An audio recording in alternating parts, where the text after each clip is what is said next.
Okay, Tyler, tell us a little bit about yourself. First of all, thank you so much for taking the time to do this. Absolutely. And really excited for this conference that's coming up. I think it's a really important and meaningful mission you guys have. So, a bit about myself. I think the most important thing to say is I'm a lifelong entrepreneur. Okay. My grandmother used to sell Avon, if you remember Avon products. I used to sell Avon. You sold Avon? Yes. You're a little young to be selling Avon. I started young, I was selling Avon. Really? Because it was just the first step into entrepreneurship. This is true. So I was selling Avon back in the day, right?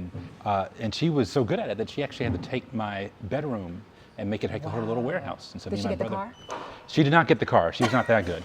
But we did have a little truck, and on the weekends we would go around, and my brother and I would like deliver, the packages, and nice. and so I remember this, and I think just that those early exposures and kind of continued, through elementary school and middle school and high school. I actually didn't even want to go to college because I had started a company when I was in high school. Oh, wow. And wanted to just stay home and run that business, and so I grew up in Jacksonville, Florida, that was, I think entrepreneurship was always kind of this kind of grounding, force in my life, and it was something that gave me a lot of hope, right? Something to look forward to, and I think one of the there are many hard things about being an entrepreneur, but one of the great things is like there's this kind of ever-present optimism, a gratification right? after, yes. Eventually I'm gonna figure this out and it's gonna be great.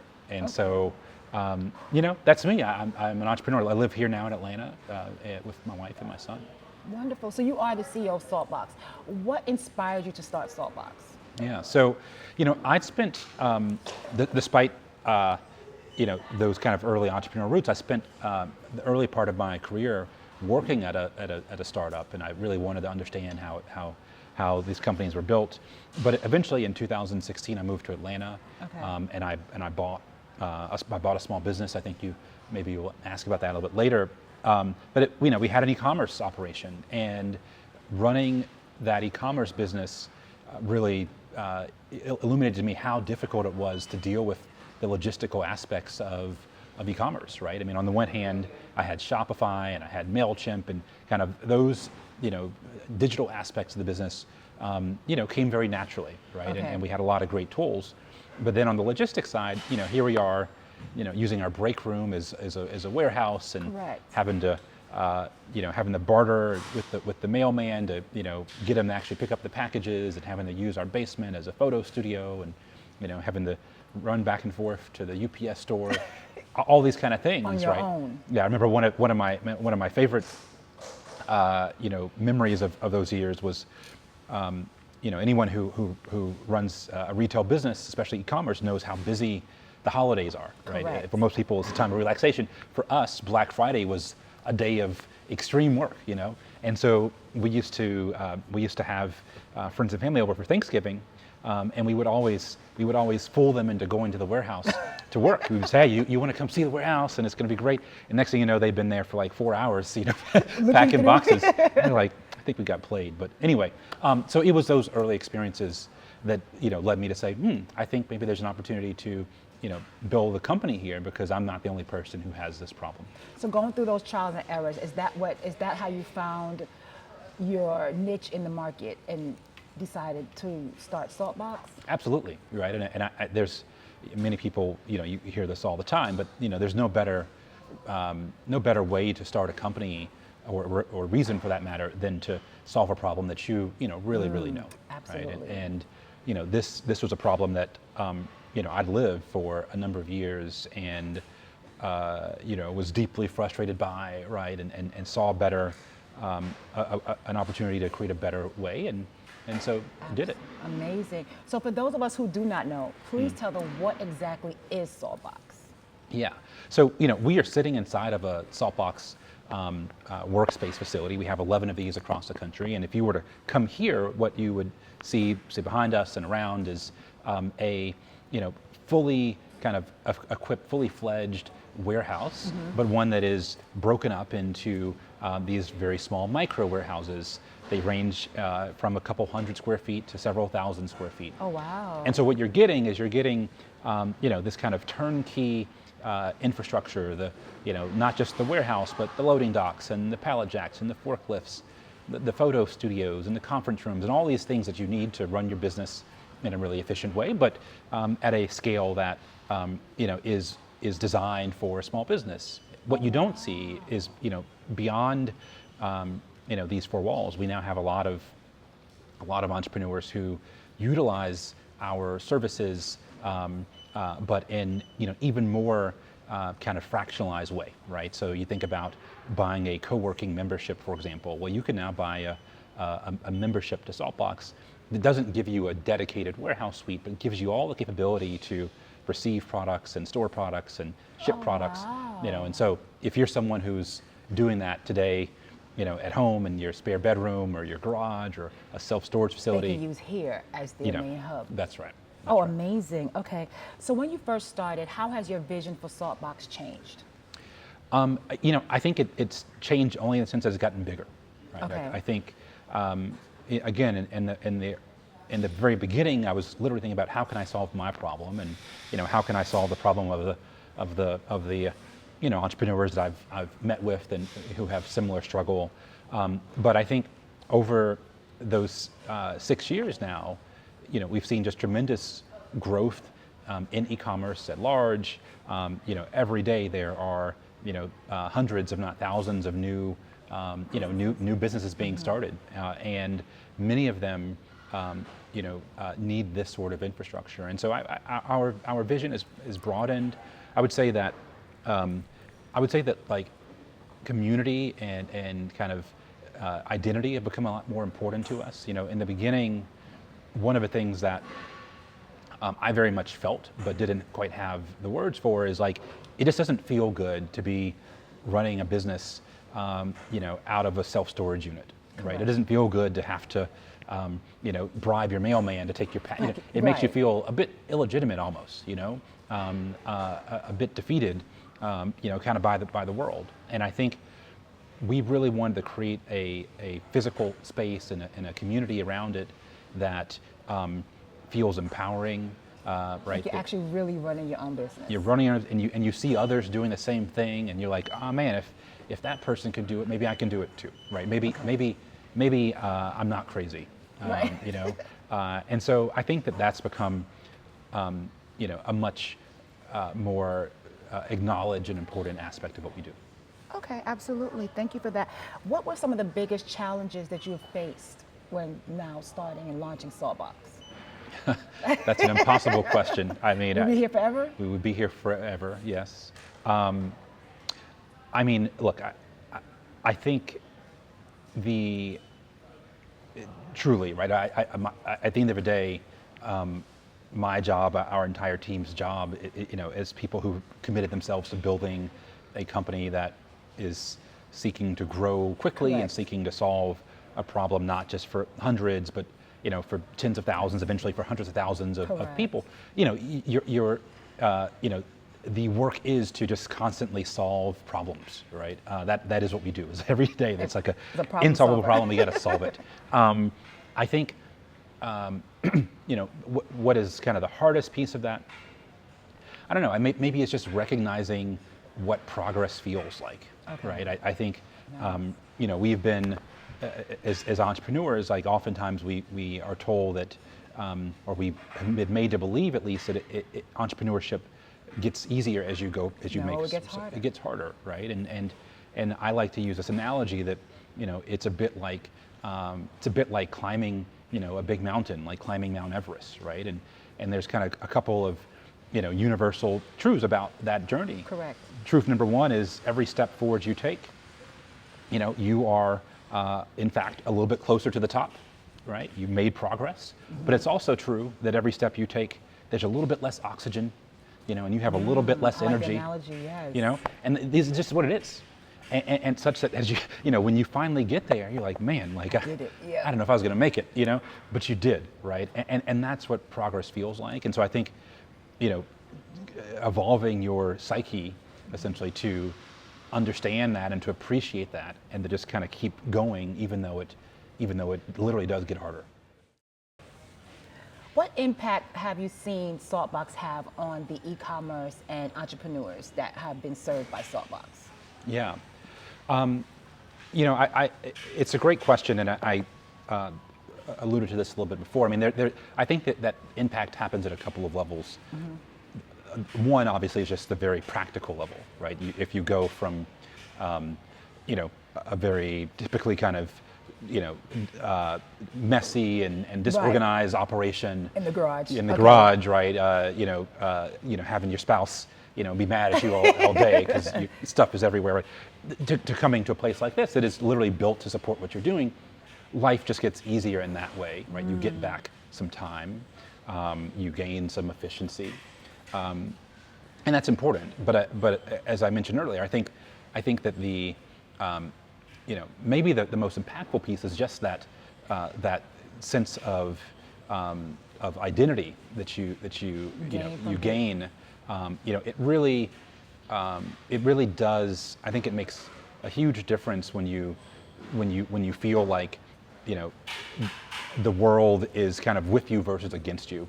And a lot of times, one of my observations, having spent a lot of my career in technology and working with venture-backed companies and things like that, and in some ways I still do, right? But is that in that type of entrepreneurship, there are all these resources, right? There's whatever class you need, whatever tool you need, whatever, it's all there, and in a way that makes you feel like you should be doing what you're doing. Okay. Right. There's some empowerment that the world kind of has to offer.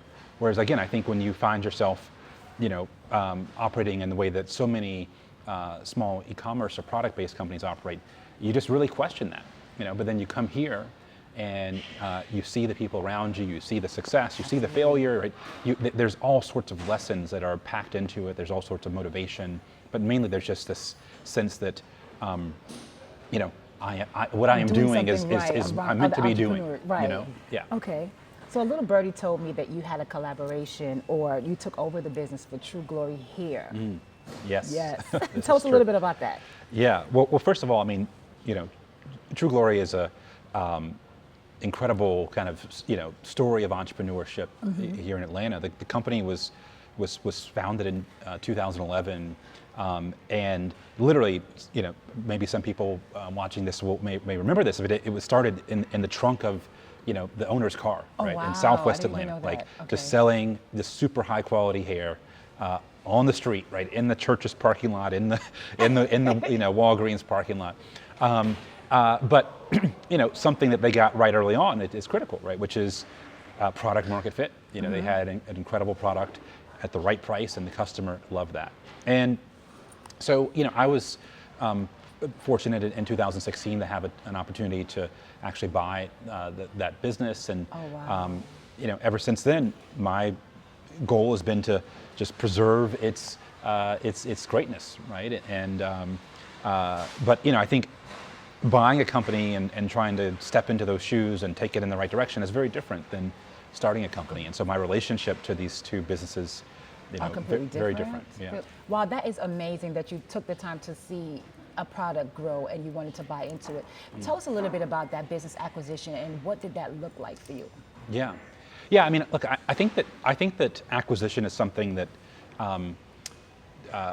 is under considered by entrepreneurs, right? Meaning, I think it's something that people should look at and do a lot more often than they do, because there are incredible opportunities there. There's financing, available there, especially through the SBA, and there's often incredible value.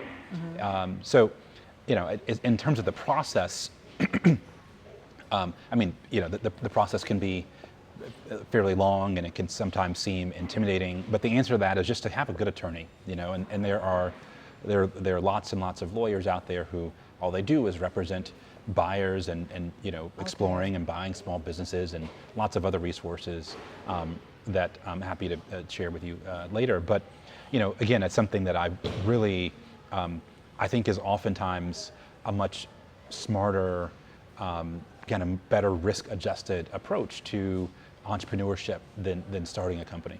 Absolutely, and thank you for that, because a lot of entrepreneurs do not look at business acquisition. They want to start a company from the ground up, but sometimes you can buy into a company and still have the same dream. Absolutely, and once you buy it, it's yours. Yes. For better or worse, right? Right. It's, you will anyone who questions whether that's entrepreneurship, I assure you, it is. Yeah. So GirlCom is a symposium.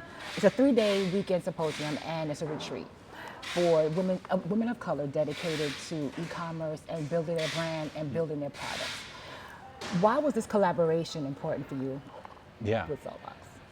I mean, I can answer that on many levels, right? I think first, just the obvious level is GirlCom is a room full of potential Saltbox Exactly. members, right? This is exactly who we want to be talking to. We want to be educating and helping to show a path forward as their business scale. And so that part is easy.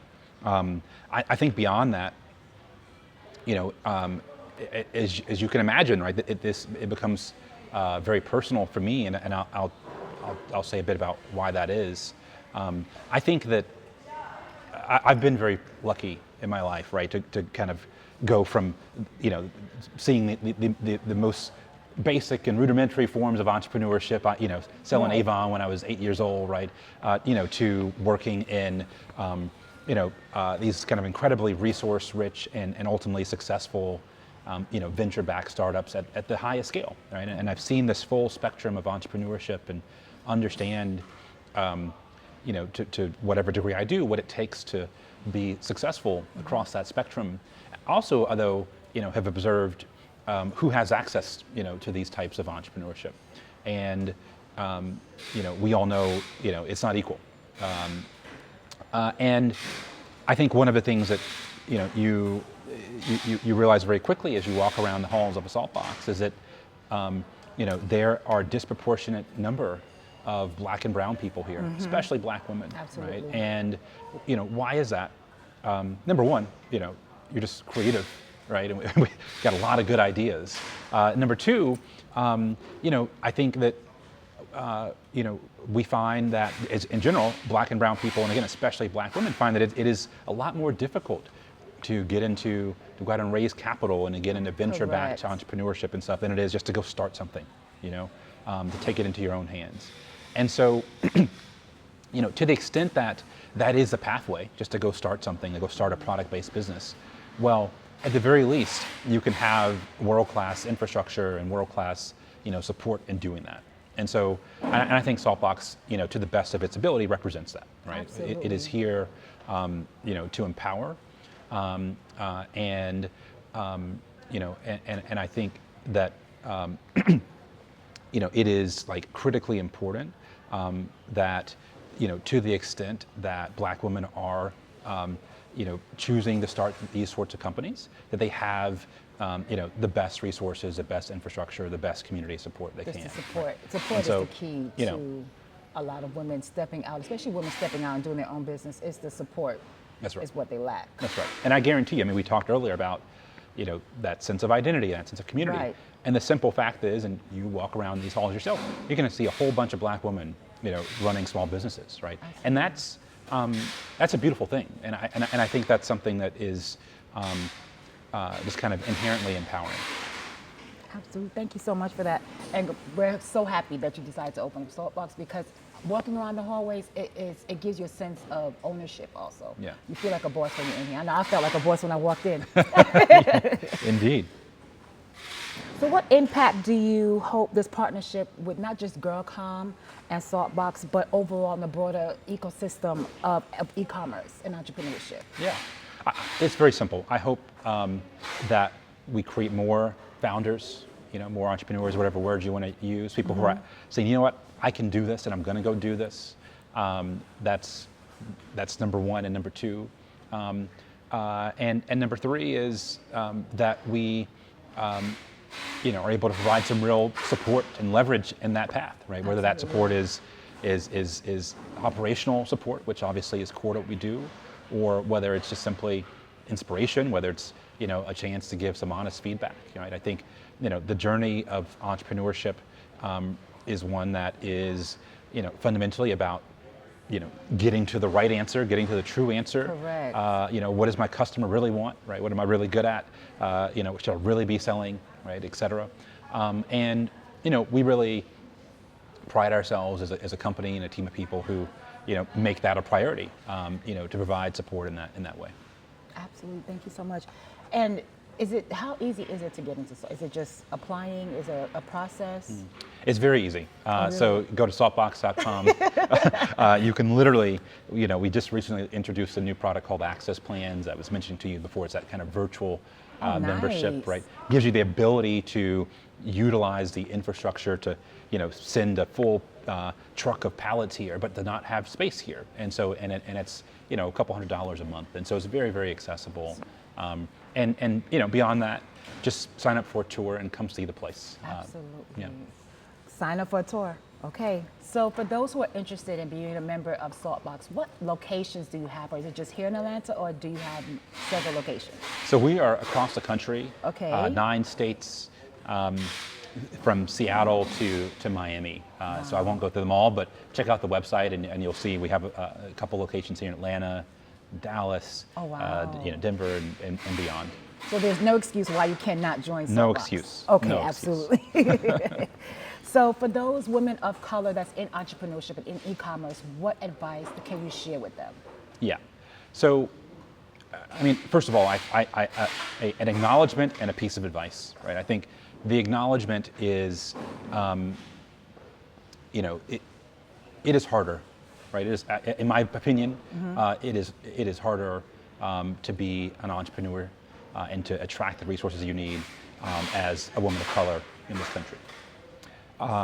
Nothing that I can immediately do about that, but I think it's important to acknowledge. Number 2 is the same advice I give to everyone else, because at the end of the day, it may be harder, right? But the challenge ahead is the same. And we got to be successful in that. And so the advice is, seek out the truth. I mentioned this earlier, but as I think about what it means to be an entrepreneur and what it means to build a company, ultimately, that is about getting to the truth of what your customer's problem is, and Can you solve it? whether you can and how you can solve it, right? And whether you're the right person to solve it, what's right about you in that context, what's wrong about you in that context, how can you address those things, right? It's all the same thing. It's like, avoid, the kind of things that, entertain you and please you and appeal to whatever you already believe, and seek those things which challenge, what you believe, but, create a path to getting to the truth. And if you just do that over and over and over again, and every day you are a little bit smarter, a little bit more right, then eventually that path leads to success. So just do that. You do recommend that as an entrepreneur that you revisit the purpose of your business over several times. Every day. Okay. Every day. And talk to the customer, right? All the time. This year, it's June. I've probably had one-on-one discussions with at least 50 or 60 customers, this year. I've got one in a few hours, right? Okay. And that's just all I do, as best I can, is just obsess over that, and I try to get my team to do the same thing, because again, that is where the answer is, right? Okay. And I think so often, as people who are new to entrepreneurship, we have an idea and we fall in love with our idea, and we're really good at that. We're really good at, at falling in love with our own ideas. But unfortunately, that's just not how it works. And so, again, the advice is seek that truth in all things, most importantly in, what it is your customer wants from you and how you can solve it, and do that over and over and over again. And eventually, you will get there. Thank you so much. It has been a pleasure sitting with you today. Likewise. Guys, you have gotten some great gems from the CEO and founder of Saltbox. Check them out, saltbox.com.